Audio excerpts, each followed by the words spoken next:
Play for Women first raised the alarm about men and women's prisons in the mainstream media back in 2017. That was my colleague, Dr. Nicola Williams. We marshalled a lot of women, hundreds of women, in opposing gender recognition reform in the UK in 2018 with street campaigns. And we took the ONS to court over the census and won that battle for England, Wales and Northern Ireland, lost in Scotland. And for the last couple of years, we've done a lot of work in sport, and that's what I'm going to focus on today. But we should remember that this all started more than 20 years ago when the IOC adopted a policy that would allow post-operative transsexuals, as they called them, to compete in women's events. And what they said back then, and it's all documented, is that it wouldn't be fair, but it would be pretty rare. So they knew it wasn't fair, but they thought that it was worth it for the sake of those male people's feelings. And besides, they said, it'll mainly affect masters sport. So basically, older women will suffer, but hey, who cares about older women? Roll forward to 2015, and they changed the policy, moved away from the need for surgery and legal sex recognition, and adopted testosterone suppression. And then, as we know, very quickly, most international federations adopted that approach. Women mostly didn't even know this was happening, certainly were not consulted. And then over time, it just became the norm. More and more sports allowed some male-born athletes into female categories. National governing bodies tend to follow their international federation. And then in practice, what happens is it's self-identification, it's self-ID, because most sport is run by volunteers. There's no testosterone monitoring. There's no registration of trans as trans. If you're a male and you want to say, I'm now a female, you join your sports organisation, you sign up as Sophie or whatever you are, and you're away. And people can turn up and see that there's a male on the pitch or in the race or on a bike or in the pool, but who dares to say anything? Now, we at Fair Play for Women have been raising the alarm about this, about sport particularly, since 2018. And what we've been saying is, you think this is all lovely and inclusive, but it's not inclusive because women are missing out when you have these policies. And there are lots of different reasons people give, but a very common one is, and the one they almost all include is, it's only a few, so it doesn't matter. And when they say that, what they're really saying is, we know it's not fair, but it's only a few.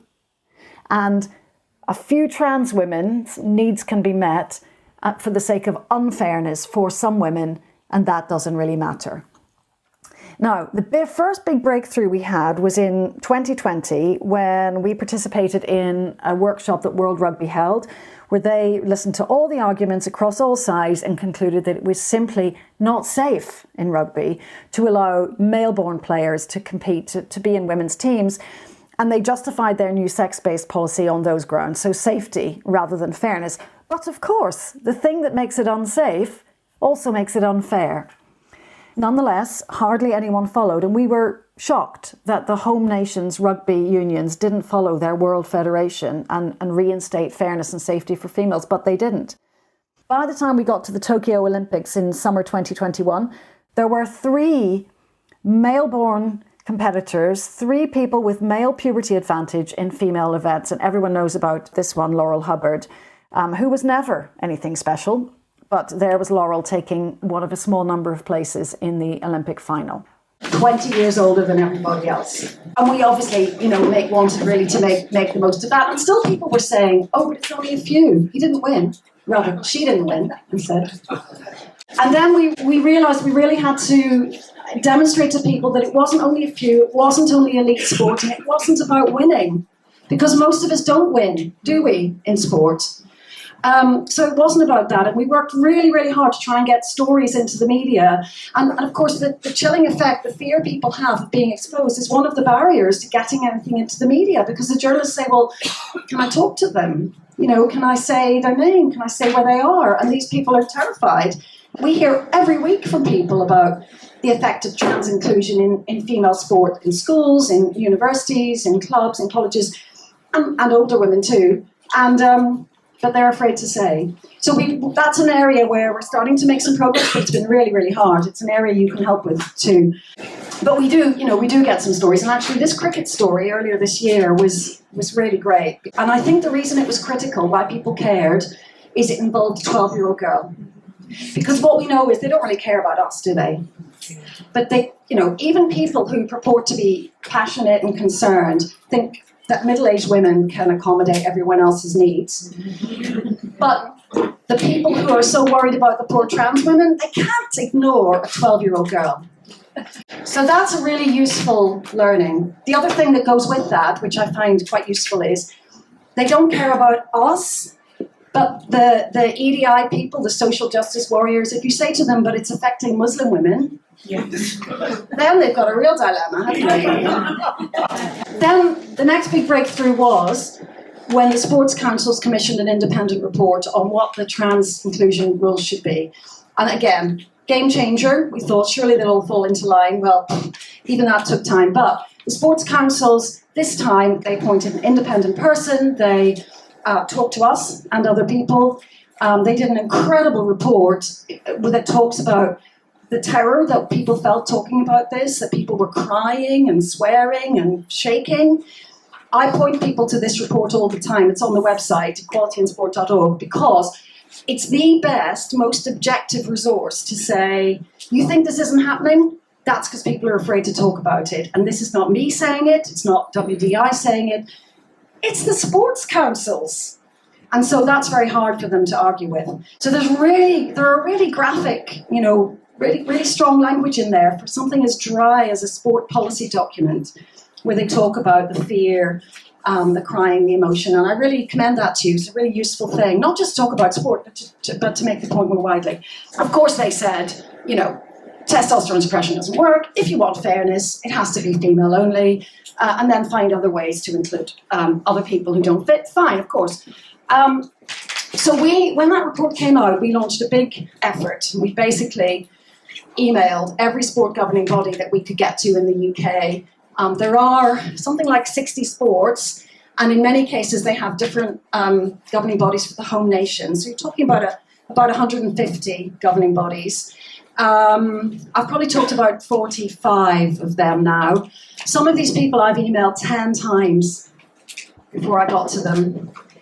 And I don't feel at all ashamed about that, because I'm helping them, and they bloody well need to hear what we have to say. And at times I think, is this, and when you get emails from people saying, I've got this, you don't get emails from me very often, but I want to tell you about whatever they're trying to sell to you. That's not welcome, but I don't care if they don't welcome our emails, because I'm going to make them listen.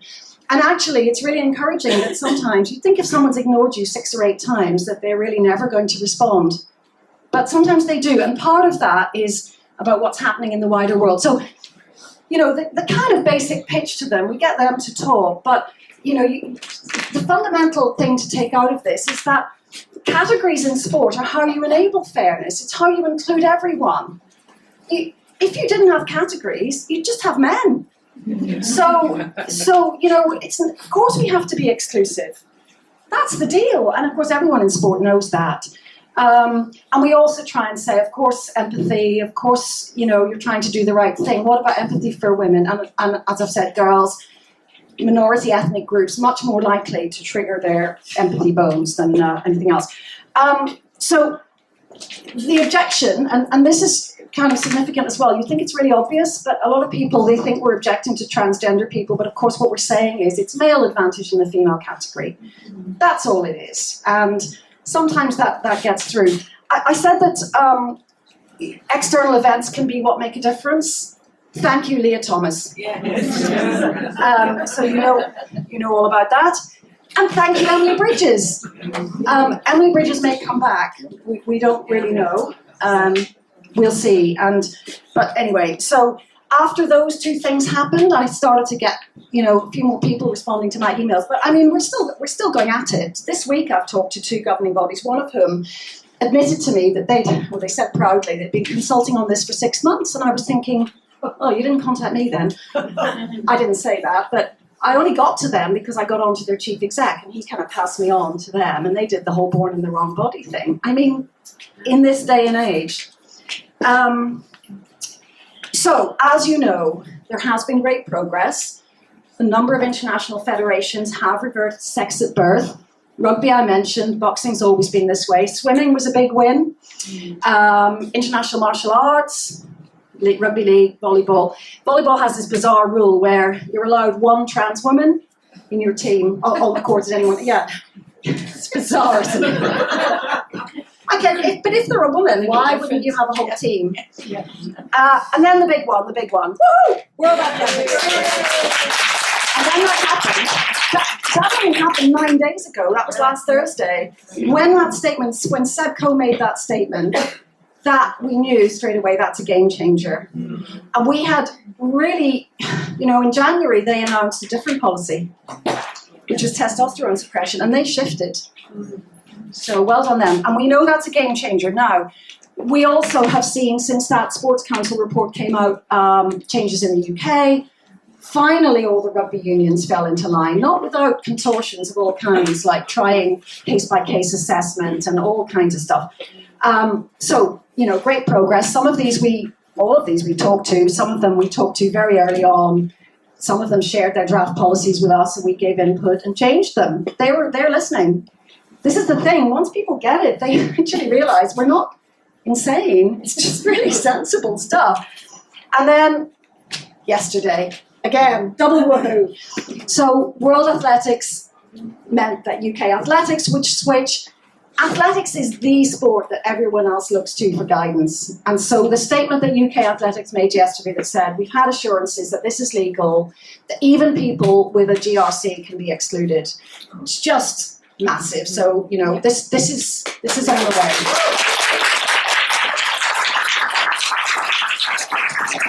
I will say there are still an awful lot who are pretty cautious. If they'd had even a fraction of the caution when they adopted these policies, we wouldn't be in this mess, would we? But they're so darn cautious now, trying to get out of them. British Swimming are making an announcement on Monday. British Cycling are, who knows what state they're in. We talk to lots of people, but we don't really know what on earth British Cycling. And the reason is, and I think it's a little bit analogous to, what goes on in some political parties as well, there isn't a single hive mind in these organisations. There's all kinds of stuff going on, and there is a tussle back and forth. Sometimes that's why one person can make a difference, especially a leader. So we're expecting good news on swimming, not yet expecting good news on cycling, but we'll see. So to wrap up then, what can you do? It's not done yet, talk about it, because this is an issue that as I say, a lot of people can get it. We're not accusing people with novel identities of being predatory or bad or anything. We're just saying it's bodies in sport, that's all we're saying. And so talk about it. Tell us, if you can, of any examples you hear of, whether anonymous or not, whether detailed or not. It all helps. When I talk to sport bodies and I say to them, well, I'm calling you again or emailing you again because someone's just told me about something that happened in your sport. It's really, really helpful. And you can write to sport bodies as well. MPs need to hear about this issue, even if you think they're completely captured, because then they can't honestly say, no one tells me about this, it isn't a problem. So there's some resources on our website. Just let's keep consciousness raising. That's what we're here for. Thanks. Thank you so much, Fiona. I think on behalf of everybody, we should just say thank you again to Fiona. It's so significant what they've done, and a couple of times I've sort of seen news and thought, well, why am I bothering? I should just go, just laze about, because they're doing such an amazing job. But we're all doing what we can, and it's great.